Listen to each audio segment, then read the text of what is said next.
রাসূলুল্লাহ সাল্লাল্লাহু আলাইহি ওয়াসাল্লামের কয়েকটা গুণ তুলে ধরেছেন স্বয়ং আল্লাহ। আল্লাহ পাক বলেন, মুহাম্মাদুর রাসূলুল্লাহ,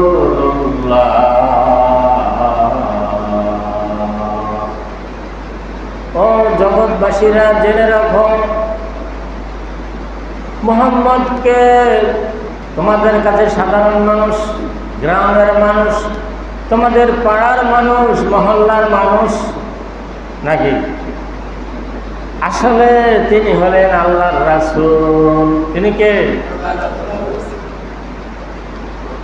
পাড়ার মানুষের মতো ব্যবহার করো না, তোমাদের সমাজের মানুষের মতো মনে করে সেরকম ব্যবহার করো না। যেমন আমার নাম মনে করেন মাহবুবুল হক, আমার গ্রামের পাড়ার মানুষের আমাকে কি বলে, কেউ মাবু কবে আসো, ঠিক কিনা, নাম ধরে ডাক দেয় আমাকে, কারণ আমার পাড়ার মানুষ। ও আরবের মানুষ, মক্কার মানুষ, তোমাদের সমাজে জন্মগ্রহণ করেছে, তোমাদের এলাকায় জন্মগ্রহণ করেছেন, তাই তোমাদের এলাকার মানুষের মতো মনে করবা, করতে পারো, সমস্যা নাই, কিন্তু সেই রকম ব্যবহার করো না। কারণ তিনি হলেন আল্লাহর রাসূল। কার রাসূল? যে আল্লাহ এই পৃথিবী সৃষ্টি করেছেন, আসমান সৃষ্টি করেছেন, জমিন সৃষ্টি করেছেন, এই কাবাঘর সৃষ্টি করেছেন, মক্কা সৃষ্টি করেছেন, মদিনা সৃষ্টি করেছেন। শুধু তাই নয়, বিশ্ব ভূমণ্ডলের সব কিছু তিনি কি করেছেন? সৃষ্টি করেছেন। এই বিশ্ব ভূমণ্ডলের জন্য তিনি হলেন আল্লাহর মনোনীত, আল্লাহর পক্ষ থেকে প্রেরিত রাসূল। এটাই সবচেয়ে বড় সম্মান। তিনি কি আল্লাহর রাসূল। রাসূল বললে সম্মান কি জন্য হবে বেশি? রাসূল বললে সম্মান এই জন্য হবে, কারণ রাসূল হতে হলে লোকটা বেগুনাহ হতে হবে। সুবহানাল্লাহ। রাসূল হতে হলে লোকটা হতে হবে নিরপরাধী। রাসূল হতে হলে তিনি হতে হবে নিষ্পাপ, নিষ্কুলুষ, কোনো রকমের দোষ নাই, ত্রুটি নাই, গুনাহ নাই, অন্যায় নাই, অপরাধ নাই, জুলুম নাই, অত্যাচার নাই, নির্যাতন নাই, নিপীড়ন নাই, গঞ্ছনা নাই, বঞ্চনা নাই, একেবারে নিরেট, একেবারে লিটেন ক্লিন, পরিষ্কার। এরকম যদি হয় তাহলে তিনি রাসূল হতে পারবেন। সুবহানাল্লাহ। কি হতে পারবেন? রাসূল হতে পারবেন। রাসূল হলেন মাসুম। মাসুম মানে কি? একেবারে নিষ্পাপ। আর ওলিরা হইলেন, ওলিদেরকে কি নিষ্পাপ করতে নেননি? কথা কান না, ওলিরা হলো মাহফুজ। এখন মাসুম আর মাহফুজের মধ্যে পার্থক্য কি? মাসুম বলা হয় ওই ব্যক্তিকে যাকে নিষ্পাপ কলঙ্ক মুক্ত করেছেন স্বয়ং আল্লাহ। কে করেছেন? প্রশ্ন করছেন যে হুজুর ওলিদেরকে কি আল্লাহ করে নাই? ওলিরা নিজেরা মাসুম হইতে হয়, নিজেরা আমল করে ঈমান আকীদা ঠিক করে নিজ দায়িত্বে সে ওলি হইতে হয়। কিন্তু রাসূল রেসালত পাইছেন, মাসুম হয়েছেন কার দায়িত্বে? আল্লাহর দায়িত্বে। এই জন্য কোন ওলিকে নবীর সমতুল্য করা, যত আমলে করুক, আমল করতে করতে যদি আসমান পর্যন্ত পৌঁছে যায়, নবী নয় শুধু, নবীর সাহাবী তাবেঈদের গোড়ার পায়ের নিচের বালুর সমতুল্য হবে না। সুবহানাল্লাহ বলেন। তাইলে মুহাম্মাদুর রাসূলুল্লাহ, মুহাম্মদ আল্লাহর রাসূল, এই কথাটার বার্তা দেওয়ার অর্থ কি? এই কথাটার থেকে কি বুঝলাম? যে মুহাম্মদ সাল্লাল্লাহু আলাইহি সাল্লাম এমন একটা মানুষ যিনি হলেন একেবারে নিষ্পাপ, যার নিষ্পাপ হওয়ার পিছনে একমাত্র কার দান? আল্লাহর দান।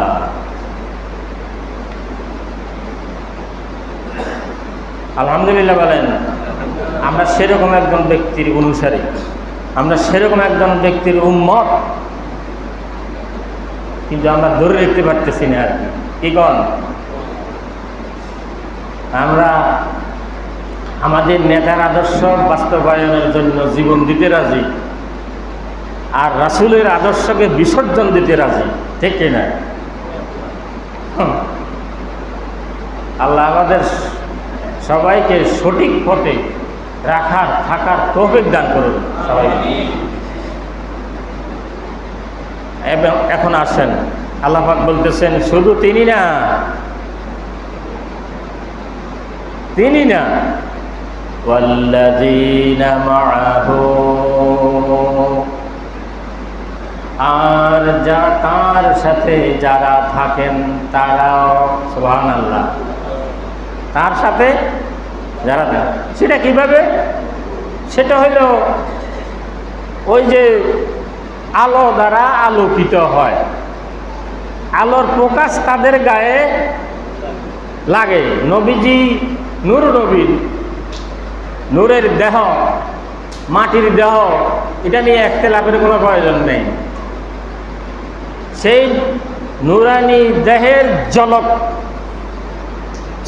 এবং নূরানি দেহের কি উজ্জ্বলতা, ওই তারা যারা ওনার আশেপাশে থাকেন, ওনার সাথে আসেন, তাদের কাছেও গিয়ে, এই জন্য তাদেরও দাম হয়ে গেছে। সুবহানাল্লাহ বলেন। তাদেরও কি হয়ে গেছে? দাম হয়ে গেছে। এখন বলতেছেন যে মুহাম্মদ আল্লাহ রাসূল, রাসূলুল্লাহ, এবং যারা ওনার সাথে আছেন তারা কি মুহাম্মদ আল্লাহ রাসূল বলে বলতেছেন ওনার সাথে যারা আছে তারা কেমন? আশিদ্দাউ আলাল কুফার।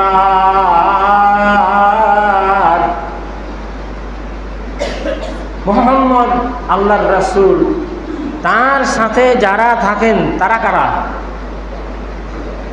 হ্যাঁ, সাহাবারা। যারা রাসূলের সাথে থাকেন তারা কারা? রাসূলের সাহাবী। এই রাসূলের সাহাবীদের কথা কোরআনে এসেছে। রাসূলের সাথে যারা থাকেন তারা কি সাহাবী না? রাসূল বলছেন as-সাহাবী কান-নুজুম, আমার সাহাবীরা হইল আকাশের তারকার মতো। সুবহানাল্লাহ। ফাআইহিম ইক্তাদাইতুম ফাহাদাদাইতুম, আমার রাসূলের সাহাবীদের যে কোনো ব্যক্তির তোমরা অনুসরণ করবা, তোমরা হেদায়েত পেয়ে যাবা। সুবহানাল্লাহ। কারণ ওই রাসূলুল্লাহর পাওয়ারটা ওদের মধ্যে কি হয়েছে? বিস্তার লাভ করেছে। আশিদ্দাউ আলাল কুফার, তারা কাফিরদের সাথে কোনো আপোষ নয়। কাফেরদের সাথে কি নয়? কাফের কারা?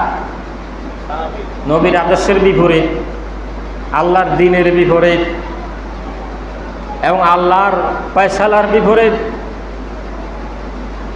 আল্লাহর আইনের বিপরীত যারা, তারা হইল কি? কাফের। আর মুমিনেরা হইল ঈমানদার। কেন? তারা আল্লাহর সব কিছুতে বিশ্বাস স্থাপন করে, মেনে নেয়, আমল করে।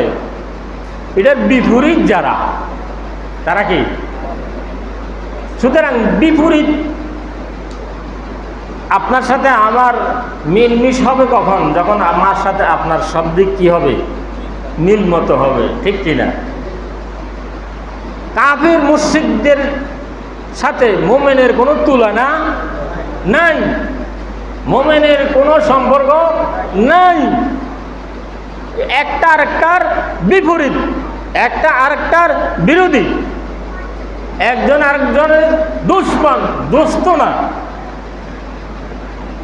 যেমন আল্লাহ তাআলা সূরা আলে ইমরানে বলতেছেন, লা ইয়াত্তাখিযুল মুমিনুনাল কাফিরিনা আউলিয়া,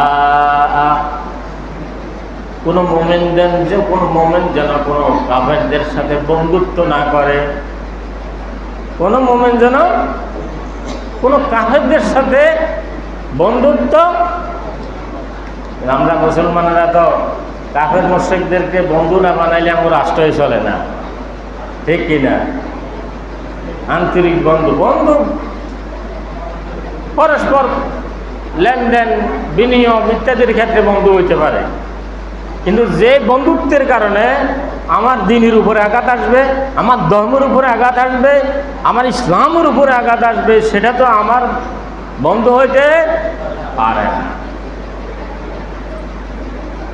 সুতরাং মুহাম্মদ এবং মুহাম্মদের সাথে যারা থাকে তারা হলো কাফেরদের জন্য অত্যন্ত কঠিন লোক। কি লোক? কঠিন লোক। তার মানে কি? কোনো আপোষ নাই তাদের সাথে, এটাই তো কঠিনের অর্থ। আপোষহীন তাদের সাথে কুফরি মতবাদ, শিরকি মতবাদ বাস্তবায়নের ক্ষেত্রে এদের সাথে মুহাম্মদ এবং তার সাথে যারা আছেন তাদের কোনো কি নেই, আপোষ নেই, আপোষহীন তারা। কেন আপোষ নাই? ওনারা বলতেছেন আল্লাহর জমিনে আল্লাহর আইন কায়েম হইতে হবে, তারা বলতেছে হতে পারবে না। তাহলে আপোষ হবে কিভাবে? হতে পারবে? আশিদ্দাউ আলাল কুফার রুহামাউ বাইনাহুম, তাদের আরেকটা বৈশিষ্ট্য হলো তারা একেবারে অন্তরঙ্গ বন্ধু। অন্তরঙ্গ বন্ধু মানে কি? তারা একজনকে একজন নির্যাতন করতে পারে না, একজনকে একজন হত্যা করতে পারে না, একজনকে আরেকজন কি করতে পারে না, উচ্ছেদ করতে পারে না, একজন থেকে আরেকজন চাঁদা চাইতে পারে না, এবং একজন থেকে আরেকজন তার জায়গা জমি দখল করতে পারে না। তাহলে বন্ধু হইব কেমনে? আল্লাহ বলতেছেন যারা একে অপরের বন্ধু। এটা এখানে কোরআন শরীফে বলার উদ্দেশ্য কি? একটা উদ্দেশ্য আছে না, যে তারা প্রত্যেকটা মোমেন মিলে মিশে থাকবে, একজন আরেকজনের উপরে কোনো চড়াও হবে না, বিষাক্ত হবে না, ক্রুদ্ধ হবে না, হিংস্র হবে না। কিন্তু আমরা তো এমন মোমেন যে আমরা এক গোষ্ঠী আরেক গোষ্ঠীর উপরে ক্রোধান্বিত এবং হিংসাত্মক হয়ে বসবাস করতেছি, ঠিক না? আল্লাহ